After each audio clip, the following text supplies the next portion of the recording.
To win the AFC Championship, Chiefs have won the conference the last 2 seasons, perhaps a changing of the guard. Will, who's your pick to represent the AFC in the Super Bowl? Well, I took the Bills before the season, and I thought about taking the Bills again. But I got to tell you, the stars are aligning. I don't know if you guys know this, but back in, I think it was January 13th, 1991, the Oakland Raiders, I believe it was the Oakland Raiders in 1991, I could be wrong, defeated the Bengals in the playoffs. A 9-year-old, turned 9 years old that day, John Breach, was devastated by this playoff loss of his favorite team. The Bengals have not won a playoff game since.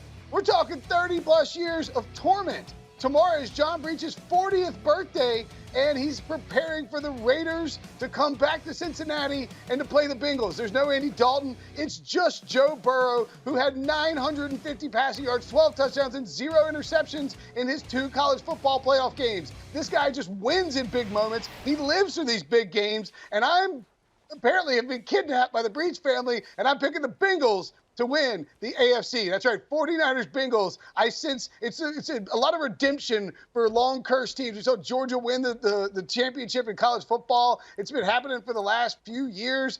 I think the Breaches are due for a little redemption.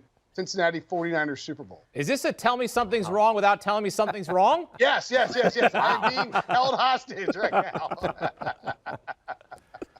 I don't hate the Bengals. I actually am on board with that to some degree. And a fun fact that, Brinson talked about the 9-year-old John Breach. He had a mustache when he was 9 years old, and he has not grown since. So also 2 things to keep in mind about why Breach deserves some good luck to come his way. Maybe this is the year.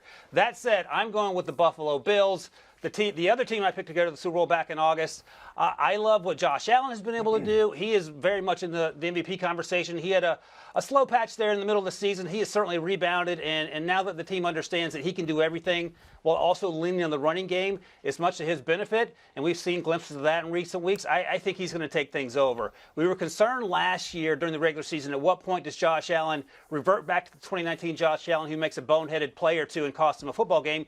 We didn't see it until the very last game, and I think he's going to continue to get better, continue to be one of the best players in the league, and I think that's going to carry them through the AFC. We talk about the Chiefs all the time, but the Chiefs have not been the Chiefs that we're used to seeing at any point this season.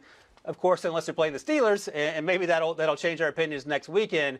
But I think the reality is, from one game to the next, 1 month to the next, I think the Bills have been the best football team in the AFC, and they're going to get out of it and make their way to the Super Bowl. All right, so we go ahead. I was going to say, if you don't mind, I was just going to add one thing that I should have included in my analysis instead of talking about how old John Breach is. The Bengals do get the Raiders in Super Wild Card Weekend, right? And if all the chalk holds and the Bengals win, the Chiefs win, and the Bills win, the Bengals have this, actually, no matter whether the chalk holds or not, the Bengals only have to play one of the Bills or the Chiefs. That's a huge advantage. They would go to Tennessee if they win. If not, they would go ahead and get that matchup against the Bills or the Chiefs out of the way, but only have to play one of those 2 top teams that we consider scary in the AFC. Yeah, and then there's the return of Derrick Henry, right, Akeem? He kind of changed things for Tennessee a little bit, right? Do you want a sports network that delivers everything that matters about the game? The highlights, the picks, the instant analysis, no yelling, no fake debates, no politics. Hit the subscribe button and never miss a moment.